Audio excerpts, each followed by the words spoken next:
The legendary Oracle of Delphi given to King Croesus.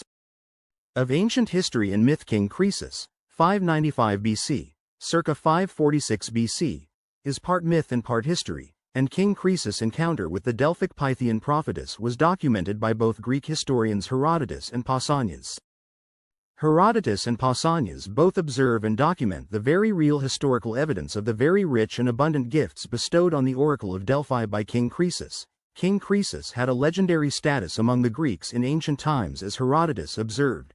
The incredible and boundless wealth of King Croesus is still embedded in Greek myth and legend. Historically, King Croesus did in fact mint the world's first gold coin, electrum. Though King Croesus is legendary, King Croesus' reign as king of Lydia was only 14 years from 560 BC until his defeat by the Persian King Cyrus, to become the Great, in 546 BC. Historically, King Croesus had a rocky relationship with the Ionian Greeks and received tribute from them. The reality of it was that actually it was King Croesus who stood between the Greeks and the recent rise in power of the Persians, especially in the personage of King Cyrus. As the famous Greek historian, Herodotus, tells the story, King Croesus decided to put the various well-known oracles and seers throughout the ancient world to the test, hoping to discover which oracles were worthy of his attention and who he could rely on.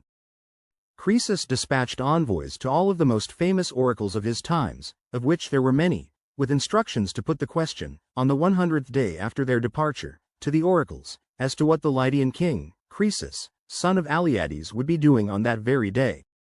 The Delphic Oracle to King Croesus, king of Lydia according to legend, the Oracle of Delphi priestess, also known as the Pythia, answered in verse, as the Pythia priestesses did, by tradition. I know the sand's number and the measures of the sea, I understand the mute and hear him though he does not speak. The smell has come to my senses of a hard-shelled tortoise being cooked in bronze together with lamb's meat. There is bronze beneath it and with bronze it has been covered. When Croesus's envoys returned to Lydia to relay the oracle's responses to King Croesus, as the story goes, when King Croesus read the Oracle of Delphi's verse, he bowed, because he realized this was true oracle. According to legend, on the precise day Croesus had specified to the oracles, Croesus had boiled tortoise meat and lamb's meat together in a bronze cauldron, which, as the Pythia had specified, was covered with a bronze lid. Oracles were, during those times, actually a political force, since getting oracles to issue positive oracles for your situation proved frequently to be beneficial, especially in ventures of warfare. So, Croesus wanted to thank the Oracle of Delphi and get her on his side. Croesus commissioned his artisans to create a lion out of pure gold which weighed 10 talents, along with a statue of a woman also made of gold. Herodotus indicated that the gold lion was kept at the treasury of the Corinthians in Delphi. Croesus also donated 2 huge crateres, wine-mixing bowls, one made of gold and one made of silver, which were placed on either side of the entrance to Apollo's temple, as well as 4 silver pithoi, storage jars, and 2 periranteria, basins for ritual purification by water. Lastly, Croesus also gave a golden shield which he offered to the Greek goddess, Athena Pronea. Hundreds of years after the legendary historical figure Croesus had come and gone, both the historians Herodotus and Pausanias, who didn't write until much later, spoke about the exorbitant votive offerings that Croesus had donated to the Oracle of Delphi, which were still there. So, one must consider that the legendary story of Croesus's test of the oracles should be taken seriously. It seems a bit ironic that, historically, that it was the oracles led to the downfall of Croesus. Croesus began preparing a campaign against Cyrus the Great of Persia. Before embarking on his campaign, he requested advice from the Oracle of Delphi as well as the Oracle of Amphiaraus as to whether he should launch an attack against Persia, and, also, as to whether he should also seek any alliances to succeed. Oracles are known for issues ambiguous and nebulous statements, prophecies, and oracles. The Oracle of Delphi prophesied that if Croesus attacked the Persians, he would destroy a great empire. And the Oracle of Delphi was right, Croesus destroyed his own empire. The Oracle of Delphi. A brief background and history of the Oracle of Delphi. Nestled into a rock-faced mountainous hillside beneath 2 white-stained limestone cliffs on the southwestern spur of Mount Parnassus, the ancient city of Delphi appears to have had its modest beginnings around 1400 BC as a small village. According to Greek myth and legend, Mount Parnassus was the omphalos of the earth, which translates effectively as the center of the earth. One of the relics uncovered at Delphi is the conical stone that supposedly marked the center of the world.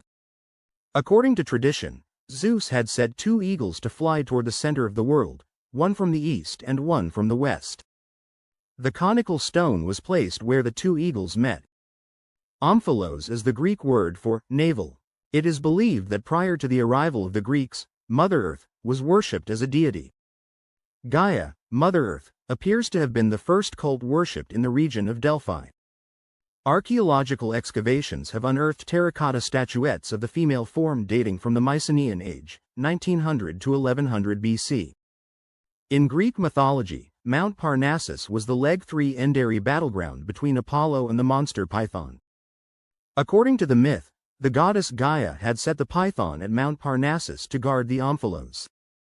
Gaia was more of a primordial force that personified Earth than a goddess. Gaia was the great mother of all. The heavenly gods, the Titans and the giants were born from her union with Uranus, the sky, while the sea gods were born from her union with Pontus, the sea. According to legend, Apollo slew the serpent Python with his first arrow as an infant. Because of this act, Apollo was forced to flee and spent 8 years at menial labor. LL 300,310, but nearby was a sweet flowing spring, and there with his strong bow the Lord, the son of Zeus, killed the bloated, great she-dragon, a fierce monster wont to do great mischief to men upon earth, to men themselves and to their thin-shanked sheep. For she was a very bloody plague near Delphi, where the stream Pleistos joined the sea. A large settlement named Kira dates back to the early Helotic period, 2800 to 2100 BC. Inland, during the Middle Helotic period, an acropolis was built at the site of Crissa, 2100 to 1550 BC. Gaia was the first cult worshipped in the area. Excavations have unearthed terracotta statuettes of the female form dating from the Mycenaean age, 1900 to 1100 BC. The land at Delphi was unsuitable for cultivation, so it would seem that Delphi, situated on the major east-west route through Greece, must have been from the start a site of a temple of worship. Excavations have revealed evidence that the earliest worship in the Delphic area was to Gaia, the earth goddess, and to Athena, the Greek goddess of wisdom, courage, inspiration, civilization, law and justice, just warfare, mathematics, strength, strategy, the arts, crafts, and skill. The transition from Earth Goddess, a manifestation of primordial forces, to Athena, a goddess of rational aspirations and civilized crafts, is a vast jump in ideology. Athena marks a radical departure from the worship of an earth deity. It seems most scholars believe that Apollo was imported from abroad. In ancient civilizations there are some remarkable similarities between religious myths that appear in different countries, frequently separated by great distances. In the Iliad, Homer portrays Apollo as a god who fought on the Trojan side. Apollo wasn't born fully developed in Greek culture but evolved over time. Apollo, frequently referred to as Phoebus Apollo, meaning radiant or light, evolved into the Greek god of prophecy, medicine, archery, music, and the care of flocks and herds. It wasn't until the 3rd century BC that Apollo became Apollo Helios, replacing the Titan god Helios, god of the sun. Without question, there was a Cretan influence at Delphi. In the earliest historical records, the priests of Delphi were called Labriodon, which means double-axe men. The double axe symbolized the sacred Cretan labyrinth of Minoan origin. In the museum at Delphi, there are Cretan sculptures dating to 620–600 BC which have been unearthed at Delphi. Also, a Minoan lioness head rhyton, vessel to hold water for ritual purification, was excavated in the deeper layers beneath the sanctuary of Apollo, which suggests a connection with the Minoan goddess of the earth. This is one of those rare instances where legend matches archaeological evidence. The Hymn of Apollo, a Homeric hymn dating from 580 BC, tells the tale of how Apollo came to establish Delphi as a center of worship to him. The hymn evidently was written some time after the Delphi had become well established. In the myth, Apollo leapt onto a Cretan ship in the form of dolphin. Then Apollo made it so the winds would take the Cretans up the coastland past many until the ship reached Crissa, a site predating Delphi. When the Cretan ship finally reached land near Delphi, it is said that, like a star at noonday, the Lord, far-working Apollo, leapt from the ship. Flashes of fire flew from him thick and their brightness reached to heaven. He entered into his shrine between priceless tripods, and there made a flame to flare up bright, shone forth the splendor of his shafts, so that their radiance filled all Chrysa, and the wives and well-girded daughters of the Chrysians raised a cry at that outburst of Phoebus, for he cast great fear upon them all. So, after a journey to Olympus, the Cretans settled at Delphi and established a temple, although modest, to Apollo. The evolution of religions does seem frequently parallel across many cultures, so it is important to note that one of Apollo's admonitions to the future priests was to be righteous. The Amphictyonic leagues held sway over religious matters and organized the Olympic and Pythian games. Delphi must have gained a great deal of prestige to be one of the two temples that the league protected and administered. Of course, being a major temple of the Delphic Amphictyony only enhanced its reputation. The end result was that Delphi became a cultural epicenter playing a pivotal role in the interstate relations, becoming frequently an arbiter of disputes. Beginning in 776 BC, the Pythian Games were held in honor of Apollo's slaying of the Python. Every 4 years, athletes from all over the Greek world gathered to compete in athletic games, horse racing, and chariot racing. Musical competitions were also held.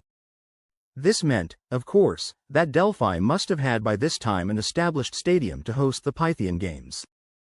The Delphic League evolved into a political force by which the more influential and powerful city-states persuaded the lesser city-states into actions they might not have otherwise pursued. The prophetic tradition of Delphi was actually an evolution of a tradition and a set of beliefs which eventually centered on worship of the Greek god Apollo, not the emergence of a fully developed oracular cult. There is an ancient beautiful vase preserved from Greek antiquity that depicts a supplicant in front of Themis, the prophetic goddess. Themis, the mythical forerunner of the Oracle of Delphi, who held laurel leaves in one hand while the other held a dish of water into which Themis gazed. Sibyl, another soothsaying forerunner of the Pythia, is according to legend to have frequented Delphi to prophesy. On tours of Delphi today, the guides still point to the rock upon which the Sibyl is said to have sat. The laurel leaves held by Themis show the influence of Apollo even in the earlier representations of prophetic tradition. In Ovid's Metamorphoses, Apollo, who is frequently portrayed holding a bow, made the mistake of mocking the god, Cupid, for using a weapon that only a real man should use. In revenge, Cupid shoots Apollo with a golden dart, causing him to fall in love with the nymph Daphne. Cupid simultaneously shits Daphne with a poisoned arrow, making her find Apollo repulsive. Apollo chases after Daphne, but Daphne runs away. As a final recourse, Daphne prays to her father, Peneus, the river god, who changes her into the laurel tree. Because of his love for Daphne, whose name in Greek relates to the laurel tree became sacred to Apollo. There is much to say about the Oracle of Delphi, and you can read the full story in the ebook titled The Legendary Delphic Oracle to King Croesus, a figure of both myth and true Greek history with an overview of the origins and history of the Oracle of Delphi. Kindle edition on Amazon, Kindle Direct Publishers. By Charles Peck Jr. Link. https://www.amazon.com/dp/b0drt9661L. Additional sections include a new approach of categorization of types of spirituality such as 1. Musical spiritual social self.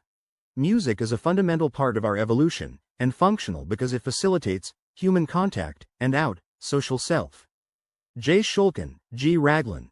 Musicality is a property of communities rather than of individuals. I. Cross. 2. Spirituality and compassion. Saslow. Spirituality was especially associated with having a spiritual identity, having had transcendent experiences, and tending to pray. Spiritual participants tend to feel compassion. Link between spirituality and higher compassion. And Sprecher plus Fair. Correlation between spirituality and compassion and V. Frankl's principle. Human beings have a spiritual core with an innate need for meaning. 3. Spiritual healing in grieving. Easterling. Individuals do seem to cope better if they can actualize their spiritual experiences in times of crisis. And J. Parker 4. Relational spirituality. Spiritual self. Hay and Nye. Spirituality involves a deep-down awareness of one's relationship with oneself, and with everything that is other than oneself.